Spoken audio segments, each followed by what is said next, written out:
Bonjour, ça fait plaisir d'être là avec vous et nous allons continuer notre chemin dans cette lettre que Paul a écrite aux Corinthiens. Et nous arrivons au chapitre 11, verset 16.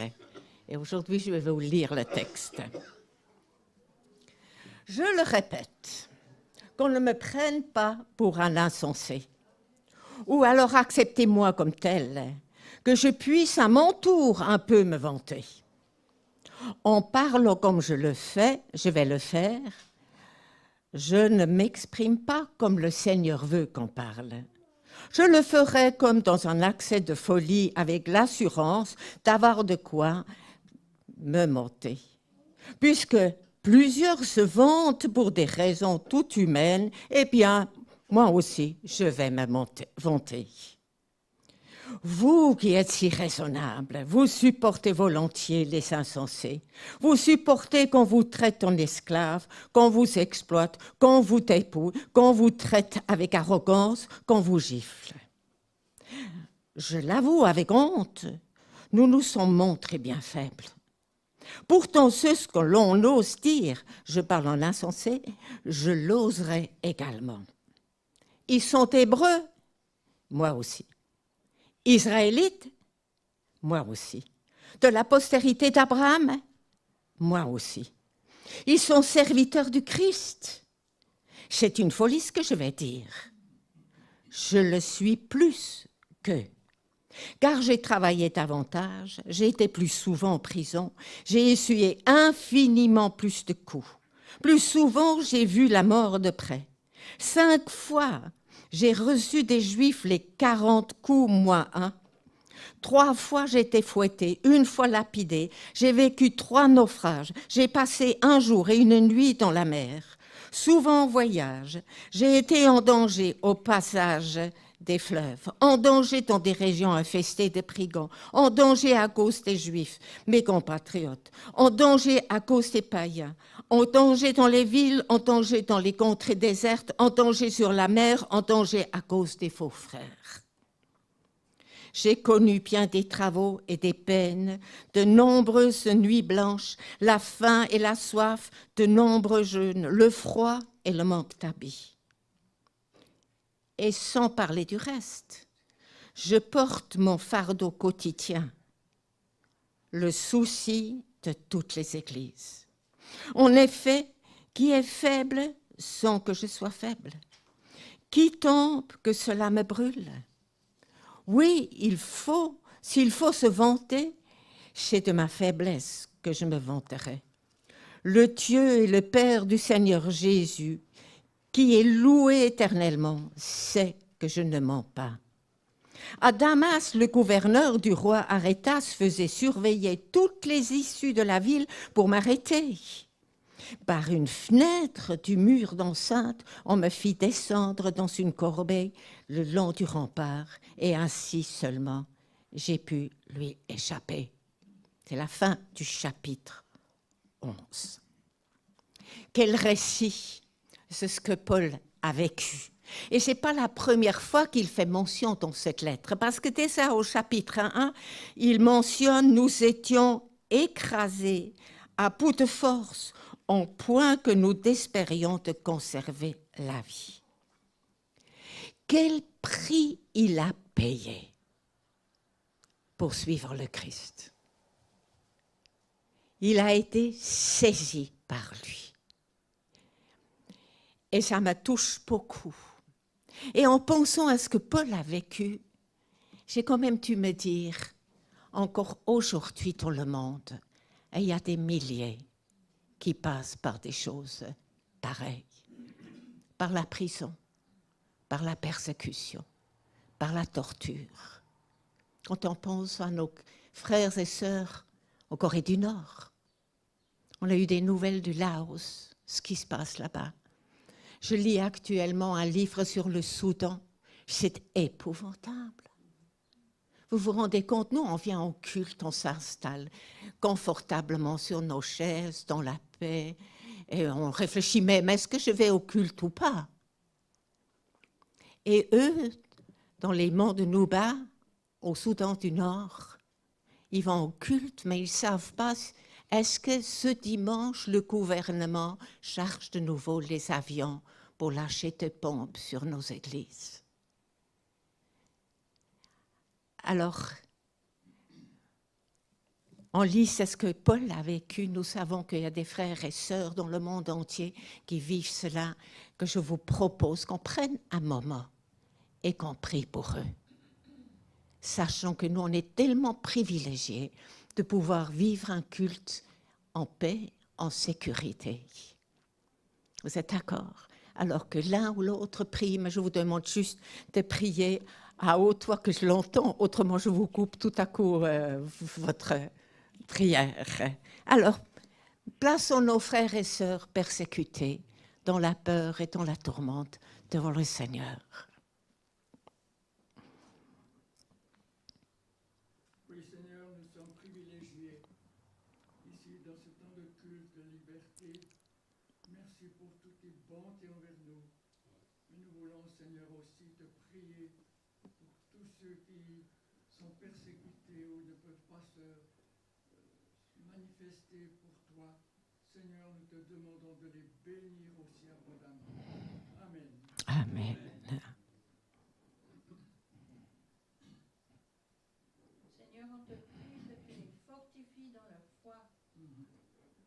Tu as promis d'être avec nous chaque jour. Tu es aussi avec eux. Et on te prie que tu les encourages, que ton esprit les visite. Aussi tous ceux qui sont en prison pour toi. Et donne-leur des occasions de pouvoir témoigner de toi. Mais pour ça, il faut vraiment que tu les fortifies. Que tu leur rappelles tout ce qu'ils savent de toi. Nous te demandons pour ta gloire et en ton nom. Amen. Père, nous voulons te prier pour tous nos frères et nos sœurs qui se sont réunis aujourd'hui dans la crainte, en sachant que toi, tu leur permets de ne pas avoir peur et qu'ils se sont rendus dans des lieux de culte. Nous te prions pour ceux qui sont actuellement peut-être sous cette menace, mais qui ont leur cœur rempli de joie de pouvoir te louer. Et ceux qui encore aujourd'hui vont se rendre à un culte ou peut-être dans une famille, dans une maison, avec cette inquiétude de savoir que ils peuvent être découverts et que dans leur pays, être chrétien peut signifier la mort ou la prison. Et Père, nous te les remettons, que tu continues de leur donner le courage, que tu nous donnes ce fardeau de prier pour eux, de penser à eux, parce qu'ils savent que nous sommes là pour eux aussi et cela les fortifie. Béni sois-tu, notre Dieu, parce que toi, tu as vaincu la mort, tu as vaincu tu donnes la liberté. Amen. Et nous te prions également pour toutes les personnes qui sont déjà enfermées à cause de leur foi. Seigneur, que dans leur milieu carcéral, dans leur milieu de souffrance, ils puissent faire comme l'apôtre Paul, regarder à toi, Seigneur, et te confier leur vie, et te confier leur espérance, Seigneur, pour qu'elle reste solide, et qu'ils puissent voir le monde qui leur entoure avec ton regard, et oui, que tu puisses aussi apaiser leur souffrance, et garde leur espérance ancrée en toi, le rocher de leur foi, et de notre foi. Amen. Mais Seigneur, ce que nos frères et sœurs vivent, ça nous horrifie souvent. Ces persécutions, cette haine qui se déchaîne contre eux. Et c'est vrai, comme ça a déjà été dit, aide-nous à penser à eux activement. Merci aussi pour leur témoignage, parce qu'on voit qu'ils tiennent dans l'adversité, ils développent une foi, une force qui est encourageante pour nous. Que tu puisses aussi nous aider, parce qu'on ne sait pas combien de temps on vivra cette liberté. Peut-être que nous aussi, on pourrait vivre des persécutions. Prépare-nous, aide-nous à nous inspirer de ce courage, de cette foi qu'ils ont manifesté et dont ils nous ont témoigné. Amen.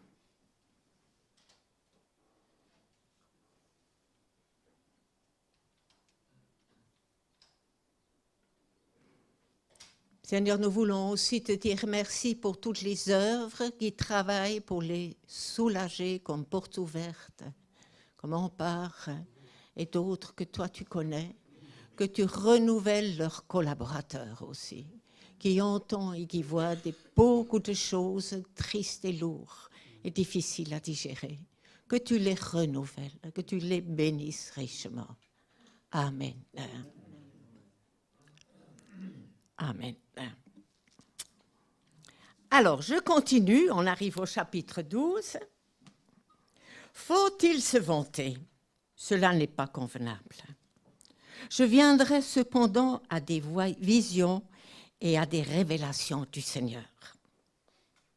Je connais un homme, un chrétien, qui, il y a 14 ans, a été enlevé jusqu'au 3e ciel. Est-ce dans son corps? Je ne sais. Ou sans son corps? Je ne sais, mais Dieu le sait. Je sais seulement que cet homme, dans son corps ou hors de son corps, je ne le sais, Dieu le sait, cet homme a été enlevé au paradis et qu'il a entendu des paroles qu'on ne peut pas répéter parce qu'il n'est pas permis à un homme de les dire. Au sujet d'un tel homme, je me vanterai, mais au sujet de moi-même, je ne me vanterai que de mes faiblesses. Et pourtant, si je voulais me vanter, je ne serais pas un insensé, car je ne dirais que la vérité. Mais je m'en abstiens, car je désire éviter que l'on se fasse de moi une idée supérieure à ce qu'on peut déduire de mes actes et de mes paroles. D'ailleurs, parce que ces révélations étaient extraordinaires, pour me garder de l'orgueil, Dieu m'a imposé une épreuve qui, telle une écharpe, tourmente mon corps. Elle me vient de Satan qui a été chargé de me frapper pour que je ne sois pas rempli d'orgueil. Au sujet de cette épreuve, j'ai prié par 3 fois le Seigneur de l'éloigner de moi. Mais il m'a répondu, « Ma grâce te suffit. C'est dans la faiblesse que ma puissance se manifeste pleinement. C'est pourquoi je me vanterai plutôt de mes faiblesses afin que la puissance du Christ repose sur moi. Je trouve ainsi ma joie dans la faiblesse, les insultes, la détresse, les persécutions et les angoisses que j'endure pour le Christ. Car c'est lorsque je suis faible que je suis réellement fort. Ma grâce te suffit, ou ma grâce est suffisante pour toi. En premier abord, je trouve cette réponse affreusement fataliste. Ma grâce te suffit. Contente-toi de ça. Et j'ai commencé à réfléchir. Je me dis, mais non, il y a quelque chose de plus profond. Mais c'est quoi, au fond, la grâce? C'est un cadeau immérité. On pense tout de suite à la grâce quand quelqu'un est gracié, quand il est libéré de sa peine, on le libère de prison ou quelque chose comme ça. Donc, il ne l'a pas mérité, mais on lui fait grâce. Alors, dans le groupe de prière, je les ai demandé, j'ai dit, pour vous, ça veut dire quoi? Ma grâce te suffit. Alors, c'est ce que je vais partager avec vous. C'est un peu le fruit de ce qu'on a glané ensemble sur la grâce. Et comme la grâce est un cadeau immérité, je nous ai apporté un cadeau.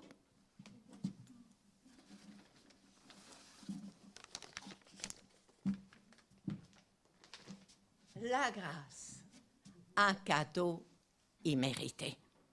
Alors, on va l'ouvrir, on veut savoir ce qu'il y a dedans.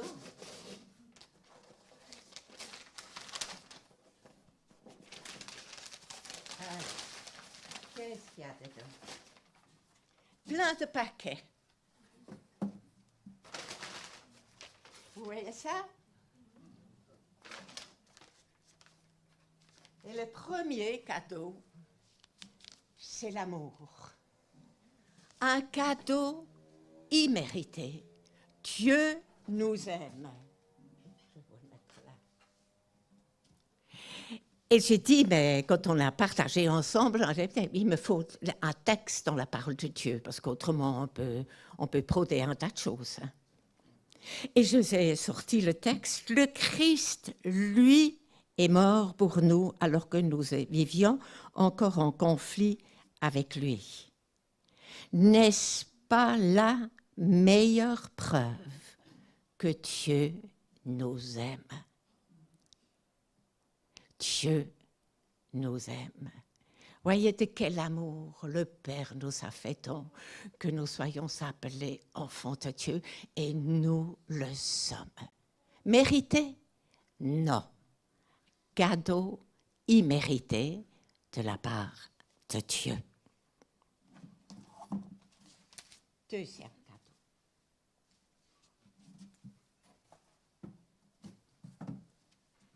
Le pardon. Un cadeau immérité. Et si nous confessons nos péchés, il est fidèle et juste et qu'il nous les pardonne. C'est extraordinaire de savoir que nous sommes pardonnés, que le sang de Christ nous purifie de tous nos péchés. Quel cadeau que Dieu nous fait. C'est extraordinaire. Et il en découle le prochain.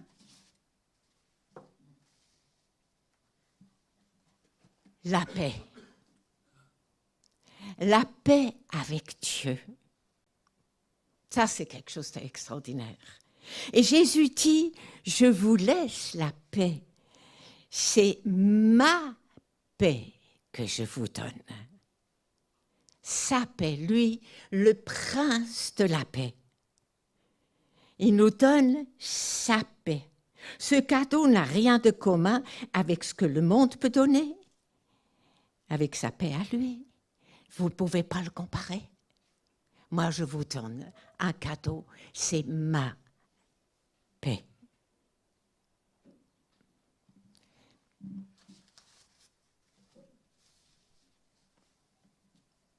Et en même temps, dans ce désir, et dans le même chapitre, non, ce n'est pas le même chapitre, c'est le chapitre 15, et Jésus dit, je vous dis toutes ces choses,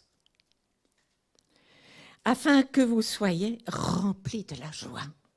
Tout cela, je vous le dis, que la joie qui est la mienne vous remplisse vous aussi.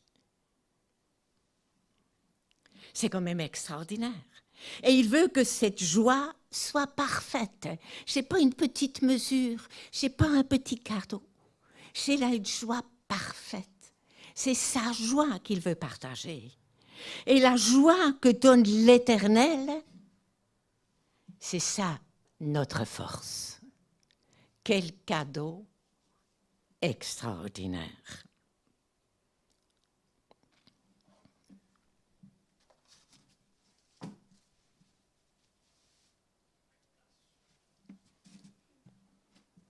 Sa présence. Dieu ne le donne pas simplement comme ça, à distance, toutes ces choses. Il se donne lui-même. Soyez persuadés, je suis moi-même avec vous chaque jour, jusqu'à la fin du monde. Ça, c'est extraordinaire.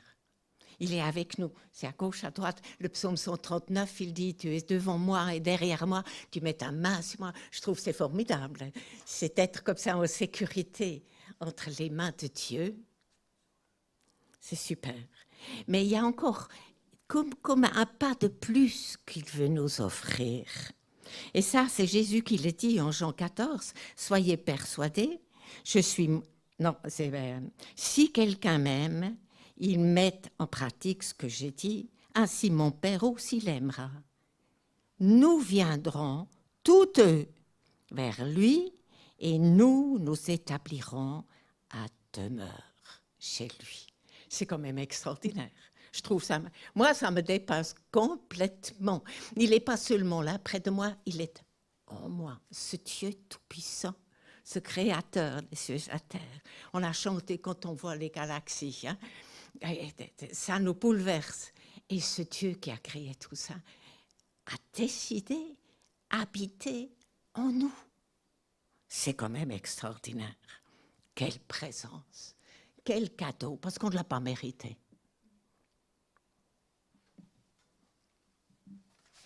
Alors, comment est-ce qu'on fait? On fait comme ça. Voilà. La bonté, sa bonté à Dieu.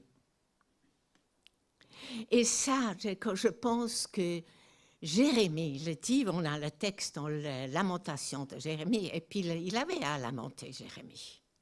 Alors, il était le précurseur de Paul. Hein. C'est ce que ce prophète a vécu et subi, c'est incroyable. Et il pouvait dire, mais voici la pensée que je me rappelle à moi-même, malgré tout ce que je vis, la raison pour laquelle j'aurai de l'espérance. Non, les bontés de l'Éternel ne sont pas à leur terme, et ses tendresses ne sont pas épuisées. Chaque matin, elles se renouvellent.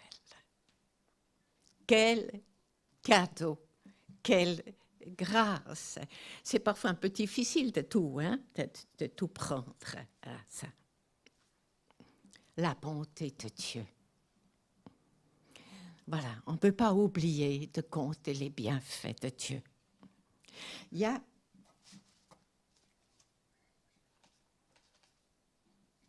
la compassion. La compassion de Dieu. Ça nous fait du bien quand on est dans les difficultés, quand on est dans les souffrances, quand on est dans le deuil, d'avoir des personnes à proximité qui ont compassion à nous. Oui, écrit Jacques, le Seigneur est plein de bonté et de compassion. Et Paul, dans cette lettre que nous sommes en train d'étudier, il écrit « Béni soit Dieu, le Père de notre Seigneur Jésus-Christ. Il est vraiment un Père plein de compassion. Un Dieu qui sait consoler dans les situations les plus diverses. » C'est dans le chapitre 1, dans cette lettre. C'est un Dieu de compassion. Ça fait tout simplement du bien.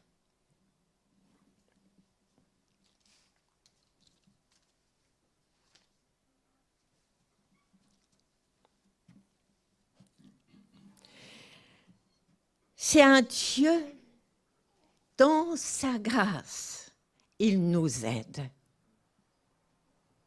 Et nous pouvons lire dans la lettre que Pierre a écrite, « Déchargez-vous sur lui tous vos soucis, car il prend soin de vous. » Il le fait.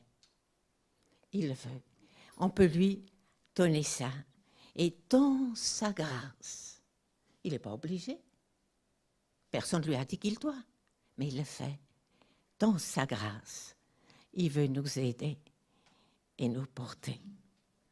Et dans sa bienveillance.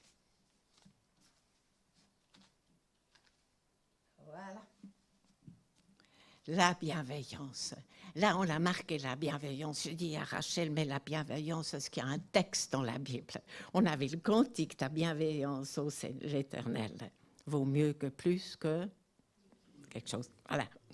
Mais j'ai trouvé le texte sur la bienveillance qui dit « Je suis l'Éternel qui agit avec bienveillance. » C'est en Jérémie 9. C'est bon de savoir que ce Dieu que nous désirons servir est bienveillant envers nous et qui nous aide et qui nous porte dans sa bienveillance. Et le dernier, là, que je...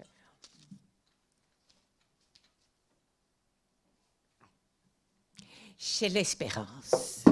Ah! Elle est partie, l'espérance. Non, non. Elle est encore là. Voilà. J'ai mis bien, oui. Loué soit Dieu, le Père de notre Seigneur Jésus-Christ. Dans son amour sans limite, il a eu compassion de nous et nous a fait naître à une vie nouvelle en nous associant à la résurrection de Jésus-Christ d'entre les morts, pour nous donner une espérance vivante. Il nous a préparé un héritage que nul ne peut détruire ni corrompre, qui ne perdra ni sa beauté ni sa valeur. C'est écrit dans 1 Pierre 1. Quel cadeau! Comment il faut le dire autrement? Des cadeaux immérités. Mais Dieu nous les offre tellement généreusement. Alors certainement, et nous avons eu dans nos partages, il y a un tas de grâce et de bonté envers que le Seigneur nous témoigne. Voilà, on a pris les 10 parce qu'on voyait la main que Dieu donne, et puis on a eu 10 doigts, et puis voilà, c'était... Voilà, Rachel a beaucoup réfléchi avec moi, et voilà. Et j'ai fait 10 paquets. C'est des cadeaux immérités que Dieu nous offre dans sa grâce. Alors, comment puis-je dire, quand Dieu dit « ma grâce te suffit », que c'est du fatalisme? Mais ça ne l'est pas. C'est beaucoup plus riche, c'est beaucoup plus profond. C'est bouleversant ce que Dieu nous offre dans sa grâce.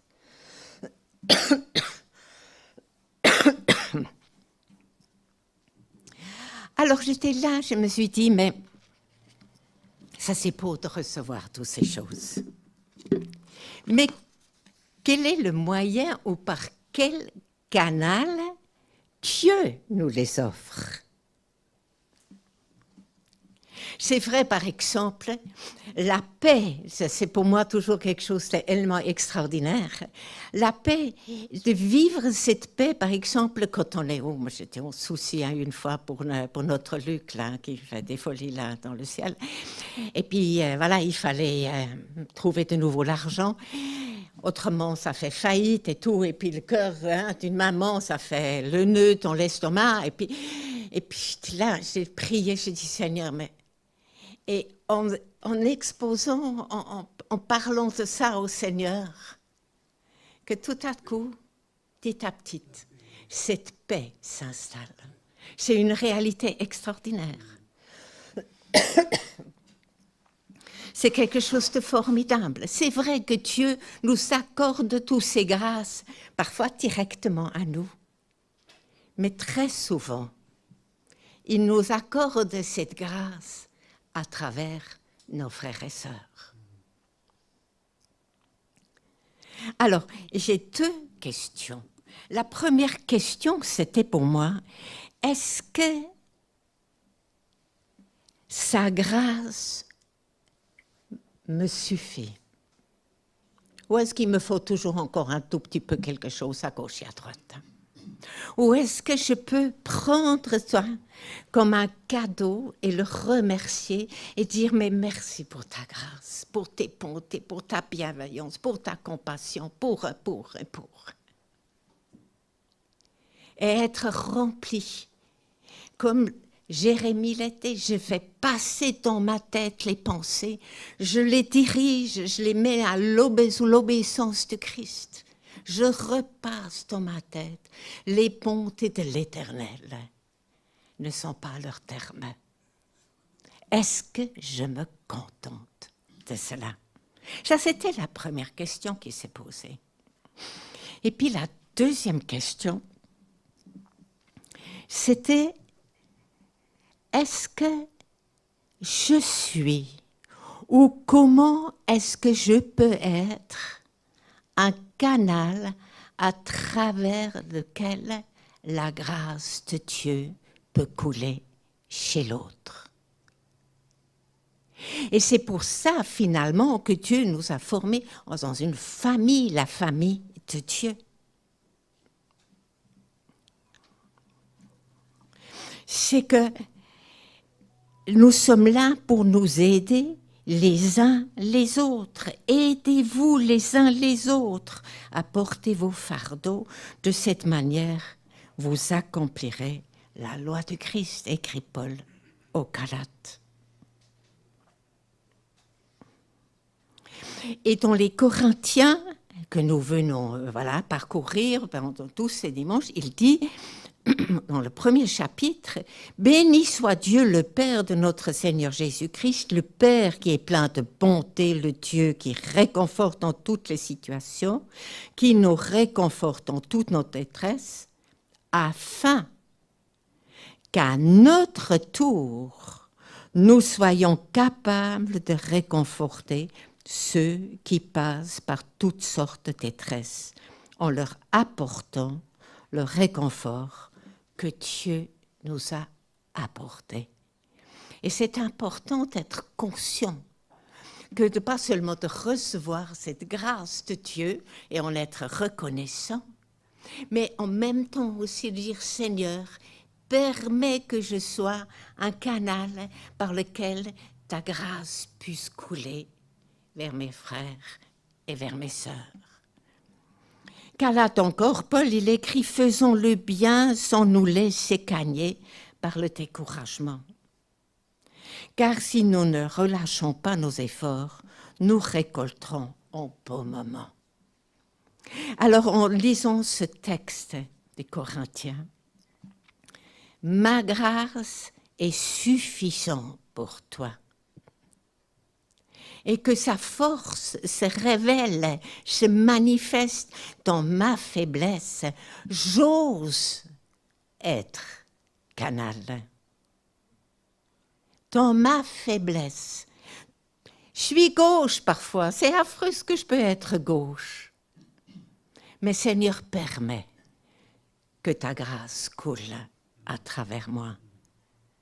Et ouvre-moi les yeux, parfois je suis tellement aveugle que je ne vois pas les difficultés de l'autre. Ouvre mes yeux pour que ta grâce puisse couler à travers moi. Alors c'est ça ce que j'ai retiré de ce texte que nous venons de lire. Et j'aimerais bien vous dire, et je l'espère pour chacun de nous, que cette grâce de Dieu vous suffit à vous aussi pour votre tous les jours. Amen.